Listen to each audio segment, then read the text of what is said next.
Soldiers seize the Kremlin. Battlefield fury explodes into armed coup as troops blame Putin for mass deaths in Ukraine. So this is a pretty interesting scenario, and one that effectively elucidates this idea that there is a full-on military coup against Putin and against the Kremlin. I guess this has, I mean, huge amounts of historical precedent elsewhere in the world. This is kind of this is something that happens all over the place. In Russia, though, historically doesn't seem to have a huge precedent. I mean, we have to go back to, I think, 1825 for the Decembrist Revolution or the Decembrist Revolt. And then I suppose you could say that the kind of mass mutiny and the prospect of the Russian army facing horrendous defeats and horrendous casualties from the German army in World War One turning against the Tsar at the time. But there hasn't really been a sort of major military coup in Russia, at least not in recent memory. That's not to say that it's not entirely possible, though, because at the moment, Russia is a heavily militarized society and there is an active war going on. Yeah. So what indications have we seen so far, John, that suggest that this is a possible outcome for Putin's transition out of power?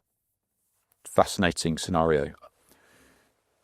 The clearest example of the possibility was the aborted run on the Kremlin launched by Prigozhin. Prigozhin, yes. Who quickly met his end after that aborted effort. Mm-hmm. So it has a precedent. It has a recent precedent. And we know that, Prigozhin called out the Ministry of Defense for what he saw as deficiencies in Russian strategy in the prosecution of the so-called special military operation. So, with 1 million men dead or wounded, with no end in sight to the war, with Russian losses accumulating over the course of time, with Ukraine launching attacks on Russia's strategic military infrastructure inside Russia successfully, and with no real plan beyond an attritional fight. Yeah, you would have to think that there are going to be some grievances within the military. Not least, there have been some changes at the top. Because obviously Shoigu was moved. Yep. He had a soft landing in the Security Council, but he was replaced. And so there is some discontent, in fact, at the top with how the military have been prosecuting the war. So at both sides, from the top and from the bottom, there are probably some grievances and some room for misunderstanding. Then you've got the military bloggers who are relentless in calling out the Kremlin for when they think that results are not being delivered. So you have a mix. You have a real mix. I think the other thing to mention, of course, is the fact that in Afghanistan the Soviet Union had to withdraw with their tail between their legs, and you had a domestic constituency that was against that war, and it was also obvious. It wasn't hidden, and so I think over the course of time you have this this tinderbox, which could provide the spur for a charismatic officer or an officer harbouring grievances, an officer who's able to secure support from, some men, if not all the men, and make a decision to launch a campaign towards Moscow. That's quite interesting. So you think that this scenario is more likely to arise where an individual who is obviously they'd have to be relatively high up, I suppose, in the ranks, like a commander of a battalion or of an armed group. But not necessarily this military coup wouldn't necessarily be orchestrated by a Gerasimov, who is the chief of the general staff, right at the very top of the armed forces pyramid. You think this is going to be someone who has frontline experience, who has been in the fight, who has seen how the orders from above have killed countless numbers of his comrades and colleagues, and he's seen that the war has been prosecuted with his own eyes in a very, very poor way, has seen the horrible human cost that's been associated with it, and decides this isn't being done properly. We need to take things into our own hands. I think that's right. That's absolutely right. We're talking in hypothetical terms. Who am I to say this is possible? But I think what you have got is, a heavily armed group of people, large, heavily armed group of people. The direction of the war is, there's no end to the war in Ukraine. And grievances will mount. So I absolutely think it's plausible when you take the relative plausibility of all the scenarios, it's definitely among them. Okay, interesting. One thing I think we should mention though is that you brought up the Prigozhin rebellion, the Wagner group marching on. First, it was Rostov-on-Don, and then started working their way up further north towards Moscow, and then eventually they kind of called it off. And a few months later, Prigozhin spectacularly blew up in the sky as he was flying in his jet. But I think it's worth pointing out that at no point did he specifically criticize Putin or the Kremlin. It was more he was kind of rebelling against the military establishment and the defense ministry for the way that they were handling the war. And it seemed at the time that Prigozhin, being the head of Wagner and having his own private army and having a huge amount of resources available to him, was effectively trying to say to Putin, look, you've been betrayed, you've been let down by these people around you, and give me the power to take over and to do this properly, do it the right way.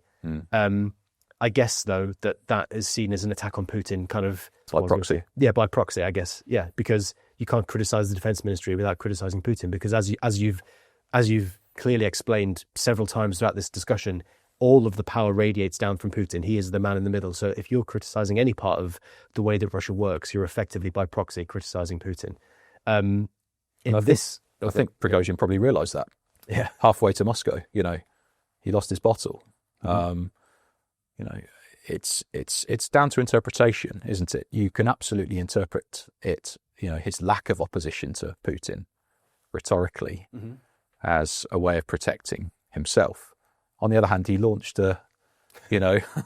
this procession to Moscow. So how else was Putin to interpret it? So you do find yourself in the situation where you're constantly trying to guess what's going on in Russia, and I think that's indicative across these scenarios. But I think it's absolutely hypothetical that a group of heavily armed men will, like Prigozhin, have a go. I suppose also since Prigozhin was killed or died, or however you want to put it, Wagner, at least in Russia, I mean, I'm sure there are elements of Wagner that are still operating elsewhere because they had a very well resourced and kind of well constructed program abroad, particularly in Africa and kind of like Central and West Africa. But in terms of the Russian constituents of Wagner that were fighting in Ukraine, a lot of those were sort of absorbed into Russia's defense ministry as a whole. So I imagine there are going to be plenty of groups within the Russian military complex and within the Russian armed forces right now who have a lot of discontent, who maybe personally hold a lot of grievances towards Putin, the way the war's been managed, and also have this kind of residual desire to see Prigozhin's kind of attempts to change things kind of materialize. I think the question I have is, do you see the Russian military itself, because you were talking earlier about how the military now and the security services historically, but more so now the military, with it being this heavily militarized kind of patriotic society where the military is front and center and it occupies such a huge part of Russia's consciousness.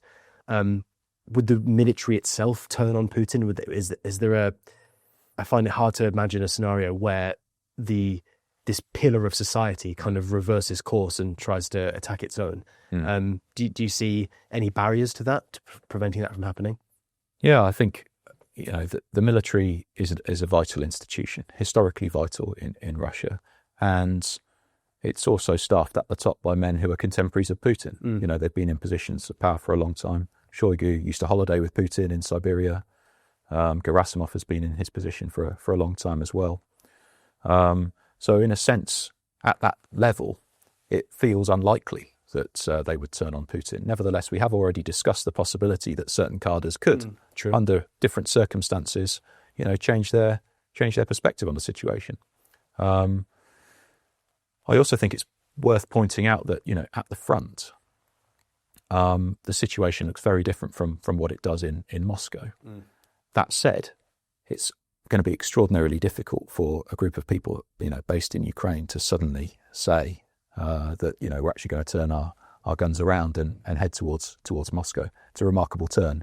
What you're more likely to see, I think, is desertion, right? Okay, or refusal.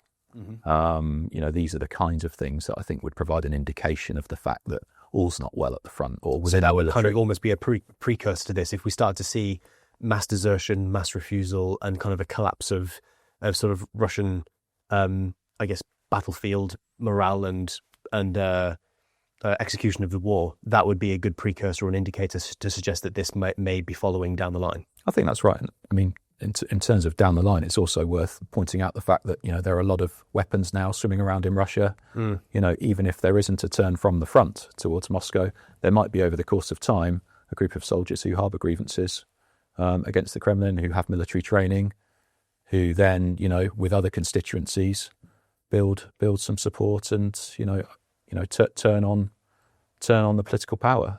But again, it's inherently speculative. I think building on my last point is the possibility that, in fact, Russia's hold on these territories in Ukraine starts to weaken. And then you start to see Russian soldiers coming back towards Russia with grievances, horrific stories, lost comrades. And circumstances start to look very different then. And that's when you might see, military cadres, whether in that moment or down the line, start to really harbour grievances about,